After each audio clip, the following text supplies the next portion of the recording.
Hello and welcome to ELTtime with Garnet Education, where we talk with an industry guest about the hot topics and what's brewing in the ELT community.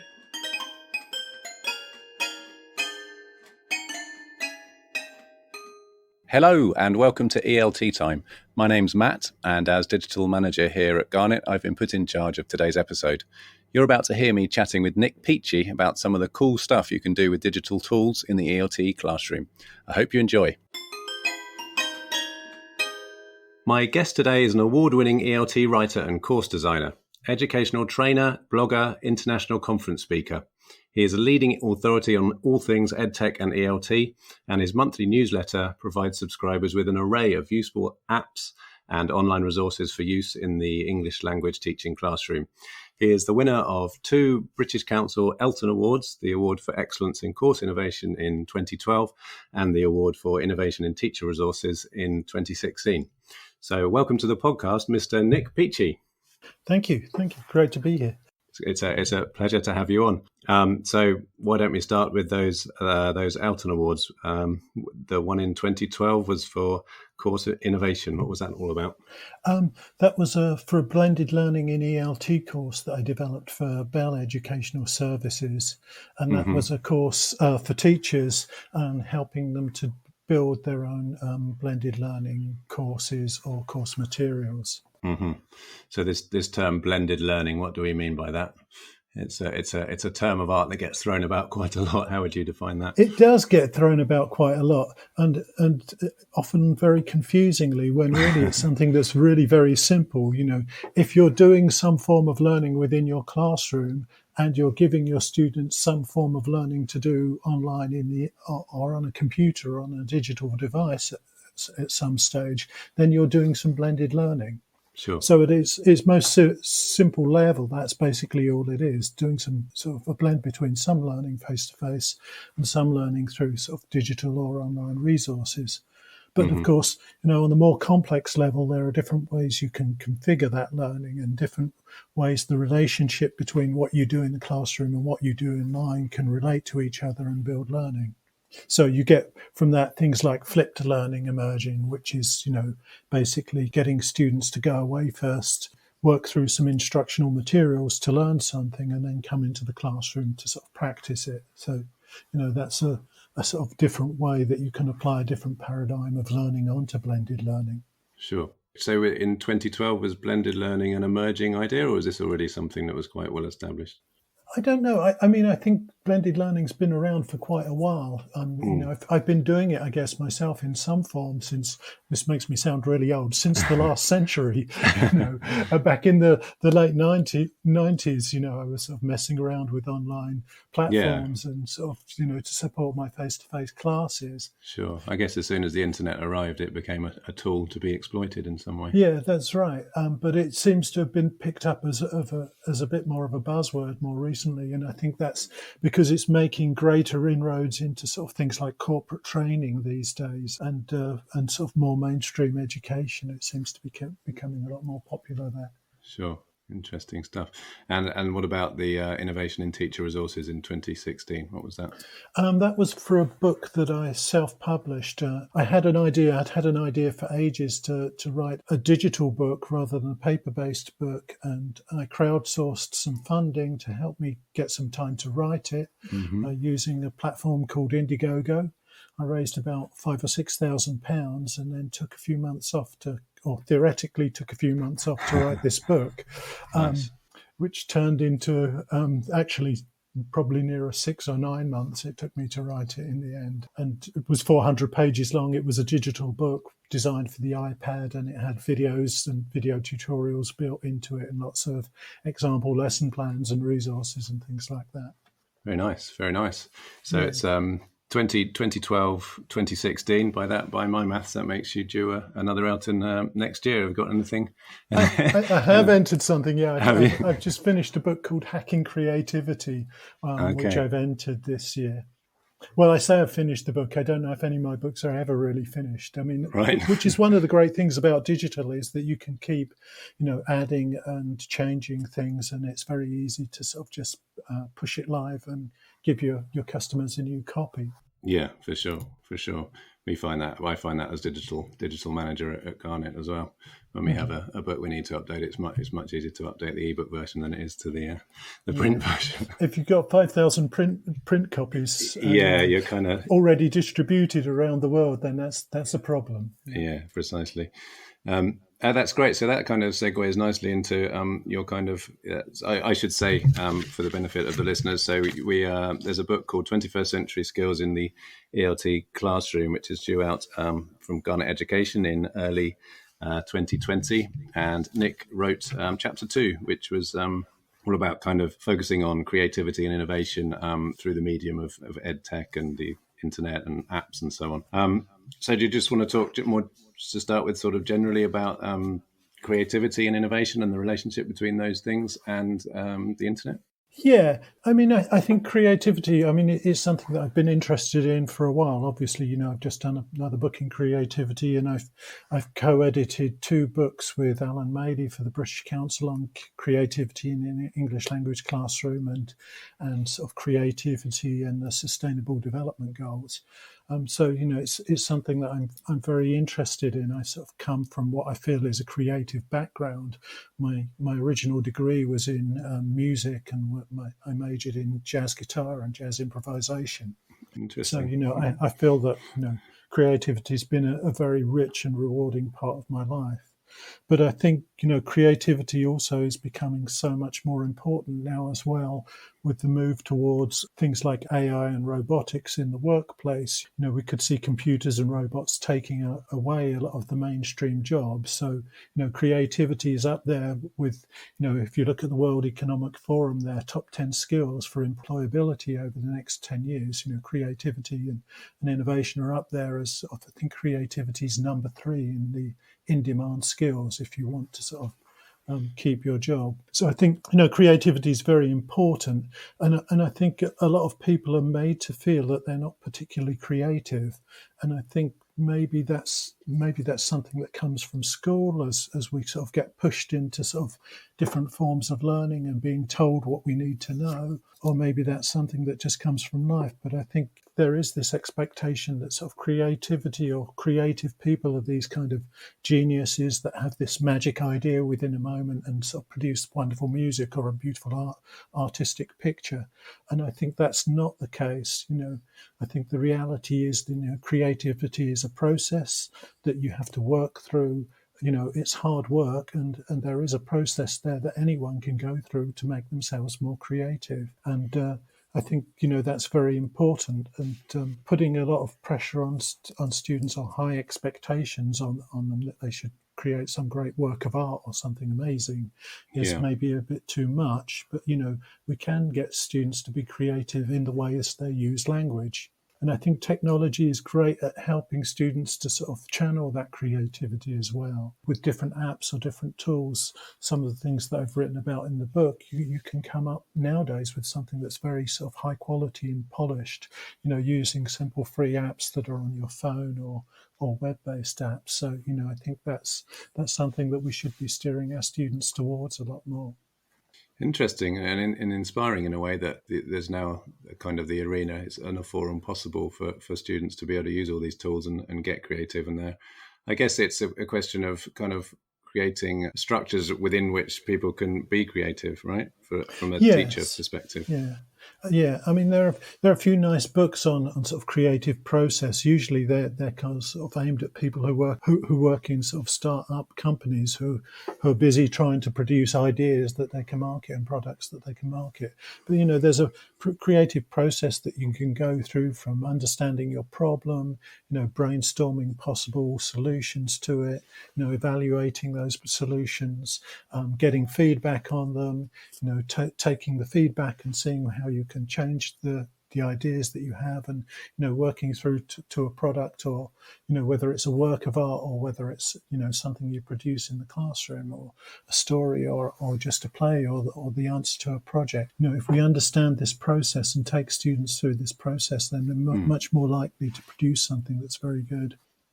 Interesting. So should we talk about some of the specific ideas you have in your chapter of the book? Sure. So you talk first, I think, about creating videos and having students create videos, various kinds of video. You talk about creating soap operas and cookery programs and how-to videos and news programs and so on. A lot of great stuff in there. As a teacher, putting this to your students, what would the process be from the start point where you're pitching this idea to your students to the end point where they've produced, for example, let's say a cookery program? How would it work in the classroom? I mean, it's very important to get kind of students bought into the idea and maybe get them coming up with the ideas to begin with. So, For sure. If you've got the space and time in your classroom, you can create it as a project and say, look, I'd like you to produce some kind of program and the outcome should be this. Maybe it should be something. Say, take for example, solving an environmental problem or exploring an environmental problem, or it could be showing something about your culture, which could be the cooking thing. But sort of get them on board and get them to come up with the ideas for what they want to produce. Uh-huh. Okay, so once they have the idea of what they want to produce, you can sort of help them to break down the stages. Okay, so you want to produce a cooking program. You don't just go out and shoot it. What's the planning stage? Okay, who's going to do what? What's the recipe going to be? Sort of break down the different pieces of work that they need to do to achieve that and get them working as a team, collaborating to put those kind of pieces of work together. Then the final outcome would be, when they're ready and they've prepared everything, would be to shoot the video, maybe get some feedback on it, maybe do another reshoot after getting some feedback, and improve that a little bit. So show them that there's this process. People who produce videos don't just sort of go out with camera, point it at something and well, let's sell it to the BBC kind of thing. Yeah. It's important that they understand that process and sort of work through that process with students. And I think, that's what the book really does. It tries to give structure to doing some of these activities and show students or teachers some of the structure and how they can do that. Yeah, I think it definitely does that. So in terms of just in the raw materials of making a video, you recommend a few websites in your chapter. Is there any particular ones that work very well and that are very easy to use that you would recommend to teachers and students? Or I think at the most basic level, the most basic thing that you need is, a mobile phone with a decent camera for video recording. And that's something that sort of most of the phones nowadays have, Yeah. And you can record a really high quality video, better than something that the BBC could have done 30 years ago just using your phone, which is amazing. Yeah. Most phones, whether you've got an Android phone or an iPhone, will have some kind of video editing software, usually that's free. I mean, there's 2 or 3 different things for the iPhone, probably 2 or 3 different things for the Android phone as well that you can use. There are also different apps. I think Shot Clip is a very good one of them, one that gives you a template for the different shots that you would need. So if you're producing, say, an advertisement or a news broadcast, it gives you a model of how to structure that, so that you just record clips into it. And those things can be very helpful, especially if it's the kind of first time you've done it. Mm-hmm. Great stuff. I should say for the listener that all the links that we mentioned in this podcast will be listed in the description, so not to worry about trying to write everything down as you listen. Going back to, so you're setting up your classroom, everyone's on board with the idea. They've decided they've presumably broken down into smaller groups, one of whom's going to make a cookery program, for example. And at that point, do you just kind of leave them to thrash it out? Do you provide sort of structure or scaffolding in terms of the language they might be used in order to collaborate with each other? Or I guess that depends to an extent on what level students you're teaching, of course. Yeah, it depends a lot on the level of the students and the maturity. I mean, a great thing to be doing while they're trying to do these things is, also make sure they're doing them in English for a language class, but is to be monitoring and sort of picking up on sort of, the language, what their language needs are and what their emergent language is as well, and seeing if you can structure things around that so that you can build in at each stage. Okay, you can have sort of a break stage where you sort of do some language work, which is built on the language that they've needed and during those kinds of interactions. if you want to, you can set your own language goals in advance, and you could, for example, your cookery program could be about imperatives and structuring instructions, and you could do some work on that first. Or, for example, your news article, if you want them to create a video news report, then you'd be probably looking at things like past tense, present perfect tense, reported speech, question forms if you want to do a little interview in it with someone on the spot. So, it's good to think about, okay, what language are they going to need to produce this for the finished article, but also the language that they'll need to interact with each other to do it.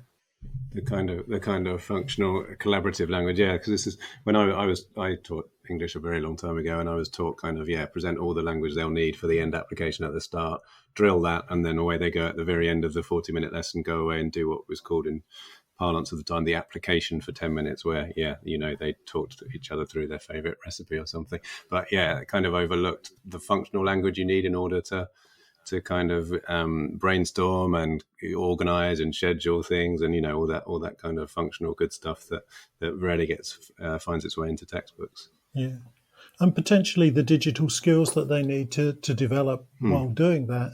And of course, the other really important thing in terms of those 21st century skills is the interpersonal skills that they need to develop while they're doing that.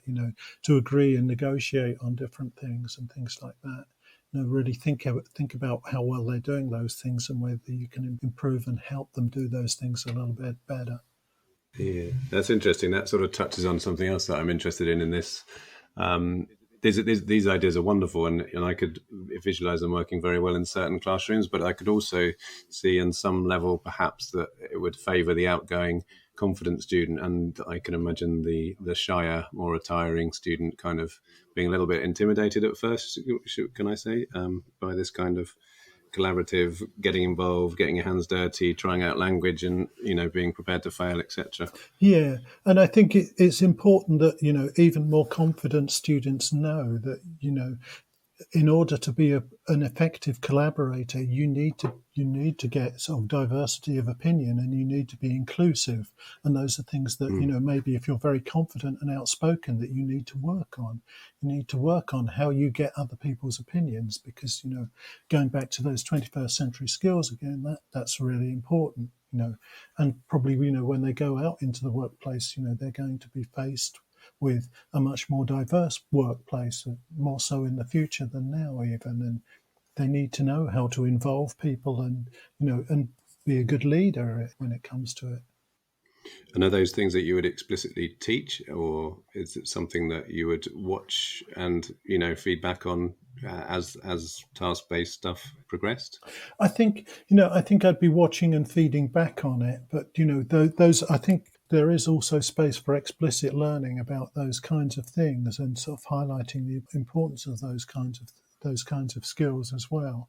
I mean, it may not come within this lesson, where you're busy doing your video, but it might be if you've observed things and you think they need dealing with, it might be good for the next lesson. Or you might find one of those teachable moments where you see one student totally dominating and know that other students are capable of offering good ideas. So that could be a place to step in and say, look, you haven't got these other people's opinions. You need to know what other people are capable of and what they have to offer. Yeah, interesting. Great stuff. I wanted to ask about music podcasts. You're a musical man. I'm a big music fan. I was always a bit. The extent of my musical teaching was to play Beatles songs and to get the students to work out what the lyrics were, and then step in and edit them where appropriate. You say in your chapter that they might be a good way for students to explore the language. So how would that work in the classroom context?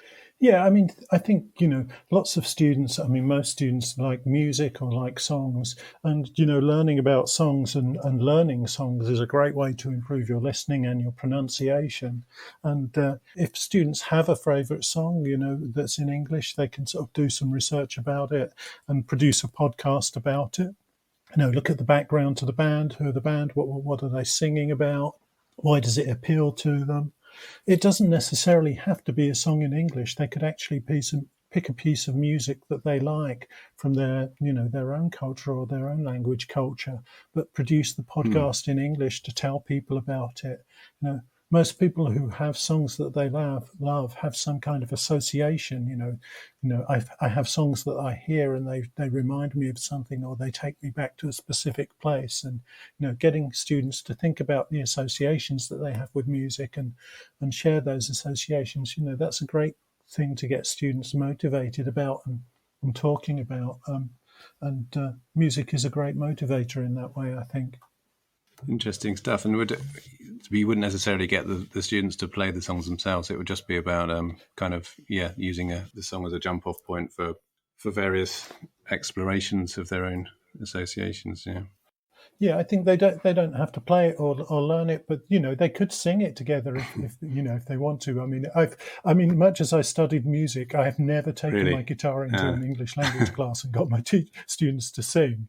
It's asking people to take a sort of step off into the unknown. But I think music is great, and if your students are confident singing, there's lots of great things you can do with that. You can actually get them to, if you're learning a grammar point and you've got 5 example sentences, you can try and get them to put those sentences to the tune of a song that they know or something like that, and sing them to Madonna's Like a Virgin or something like that, whatever song it is they like.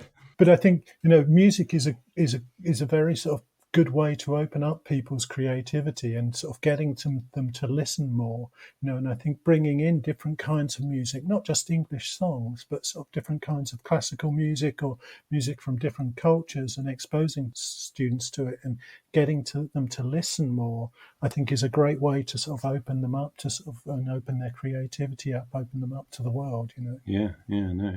It's great stuff. And the final thing from your chapter I wanted to talk about is creative writing activities that have become, that the world of EdTech and the internet in particular has opened up as possible avenues to explore for ELT teachers. Yeah, I think there's so many opportunities now to write, and so many different opportunities. I mean, I love this. One of the things that I mentioned in the chapter is texting fiction, and it's a kind of new genre of fiction, which is what you read instead of reading a book is you read people's text interactions. So it's a bit kind of voyeuristic, but you read a conversation between two different people, and you kind of, the story's built in that way. It's built around their dialogue. And of course, like any kind of texting interaction, you can send people emojis, videos, or pictures of where they are and things like that, and build this kind of multimedia story.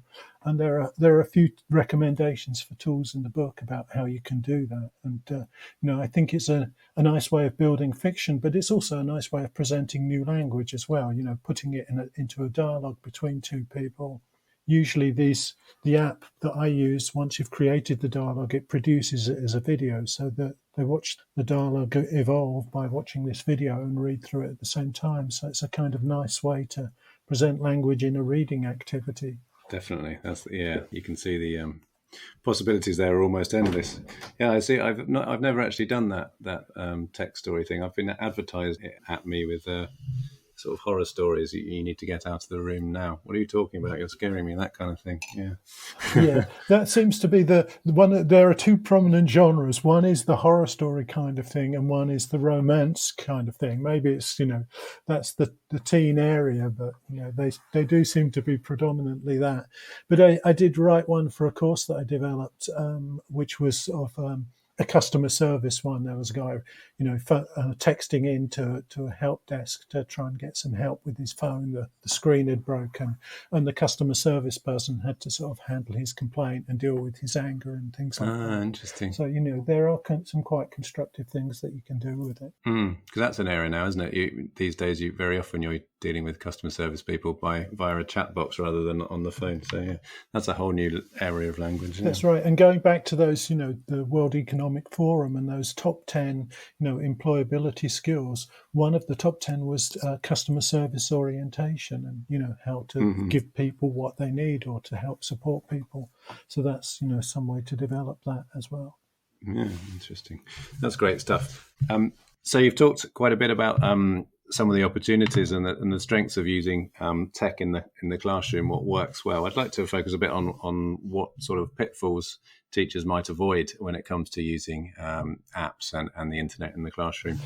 Yeah, I mean, I think the biggest pitfall and one that isn't really within teachers' control is the sort of technical infrastructure within the school and the connectivity there.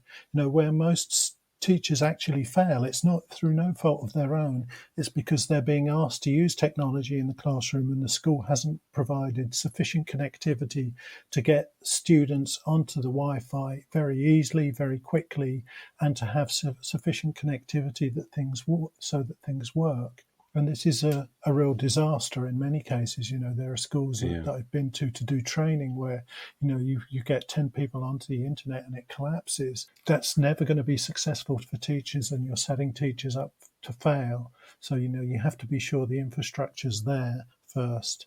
The other thing is, a lot of teachers don't get much training to do this. It might be, once a year there's a tech session or something like that. Yeah. I think that's something that's been neglected as well. So those kind of areas need to be dealt with. I think the other things to watch out for is, using technology for the sake of it or because you think it's going to motivate students. And I think especially with more modern students these days who, are used to using phones and things like that, it actually isn't something that motivates them. There has to be a good learning point there. They have to be learning something. They have to see why they're doing it. And it can't just be for the sake of, oh, well, we want to use Facebook in class because that's going to be cool kind of thing. And I guess that's another area to avoid is, a lot of social media kind of things are very personal for students. They don't want to share their Instagram with their teacher, which is quite reasonable. Understandable. So, think those things out first and, if necessary, they could have, if you really want to do something and you feel there's something really useful you can do with Facebook or Instagram, make sure either you or they create a separate account to do it. And there are clear learning goals there and you're clear with them and they're happy to do that. And I think, one of the biggest ways to avoid pitfalls is to get students' involvement and get them involved in thinking about and suggesting ways a lot of the time or things that they can do to use technology in the classroom because they do have ideas and they do have some knowledge about it. For sure. I think that's often the way. Very often the student is a decade or two younger than the teacher and therefore that much more digitally savvy. And there's kind of a digital divide there where the teacher might feel like they're in some way losing control to an extent because they can't really understand what's going on and the students are right on top of things. Is that something that you've seen in your experience? That is something that happens, and especially if you work in a private language institution, a lot of the students often have better equipment than the teachers as well. They've got a more recent and more up-to-date mobile phone than the teacher has as well. So you have to deal with there's an economic divide there as well. But I think if you are a teacher and you're worried about that, you don't necessarily have to use the technology in class to use it well. Get them to do things for homework or something like that. Sure. There's a great app called Lyrics Training where students can sort of watch a music video and recreate the lyrics to the video. And, getting them to do that at home with the song and then come and look into the meaning of the song in class, is a great way to get them using technology at home. And sort of it's quite safe for you because, you don't have to worry about connectivity. You don't have to stand up in front of your students and hope that, YouTube's going to connect today. They do it at home, do it in their own time and come back into class and you do the bit that you know about. That's interesting. That's a good, very handy tip. And do you find that there are some teachers who just push back altogether about the idea of this kind of brave new world of ed tech in the classroom, or is that kind of an attitude that's dying out now? There are, I think, particularly about using technology in the classroom. I think there's a lot of negativity from different teachers, and it's not always from the older ones. It's often from some quite young ones as well. And I think for a lot of people, it creates a problem with classroom management. If your students got their phone there and they're playing with it during your lesson and doing, you don't know what, then that does create a problem. But for me, the easiest way to get over that problem is to get them to use it in a productive way. and if you're doing that, then that's going to avoid the kind of distraction element. Hmm. I use an app called Hypersay quite a lot at the moment when I'm doing sort of presentations at conferences, and that pushes my PowerPoint slides to their phone, so they can watch the slides on the phone and take notes on the content. And it also enables me to add some little interactive tasks in there that they can do on the phone, like, things like polls and quizzes and creating word clouds, as we work through the materials. So sort of using something like that can keep them occupied on the phone. And then, you don't have to worry about whether they're doing Facebook instead or something like that. Sure. And in the classroom context, do you give little breaks out? That I was at Barcelona, what's it called? Innovate ELT Barcelona, and I watched a plenary about how none of us have longer than 10-minute attention spans now. We've basically all been ruined by social media, and is that something that you find is mitigated by what you were just talking about, or do you think that do you notice that attention span is an issue in students these days? I don't agree that that the attention span has been ruined. What I see. I mean, I've got a daughter who's 20. And when 5-6 years ago she was really into Harry Potter, and I saw her sit down and read those books cover to cover, almost without a break to eat, because she was engaged. Right. What students have nowadays is a very low tolerance for boredom, and I think that's fair enough. I have quite a low tolerance for boredom as well. I don't want to go somewhere and be paid to be bored by someone. Yeah. I mean, you have to make things engaging. And I think maybe that's something that I've noticed more and more, it's important to be engaging and to bring passion to what you do, and, try and generate that kind of passion in your students. So I don't agree with the 10-minute attention span at all. But I do see that there's a point there in terms of sort of changing up activities and moving things on. Keeping things moving. Great stuff. Interesting. So I was at the Innovate ELT conference in Barcelona earlier this year, and Scott Thornbury gave a mini plenary on the theme of technology putting English teachers out of work, which was kind of a funny thing to hear at an ELT teachers conference. And I think his point was not that we're all going to be replaced by sort of English speaking robot teachers, but more that with the advent of all this technology, particularly translation apps that operate in real time, both written word and also increasingly via an earpiece, you can hear someone speaking Chinese, and it'll be we're not too many years away from where that'll just be automatically translated into English, so we'll be able to have a as live conversation. What are your thoughts on technology as a threat rather than an opportunity? Well, I think, these translation apps and these translation devices are certainly getting better, and they will continue to, and I think that is a threat to a part of the market that we teach. I think at the very basic kind of utilitarian level of English, where you just need to do some kind of very predictable, structured things like going into a shop to buy something, or maybe handling customer services on the telephone. You have a set list of things that you're likely to be asked. I think in these kind of predictable contexts, things like that can work very well, and and that will cut into the language teaching market, because there are some people who that's all they need to do. But I think the range will always be limited, because as a any language teacher should know, communication is a very complex thing. And even communication between two native speakers of the same language, they struggle to understand each other.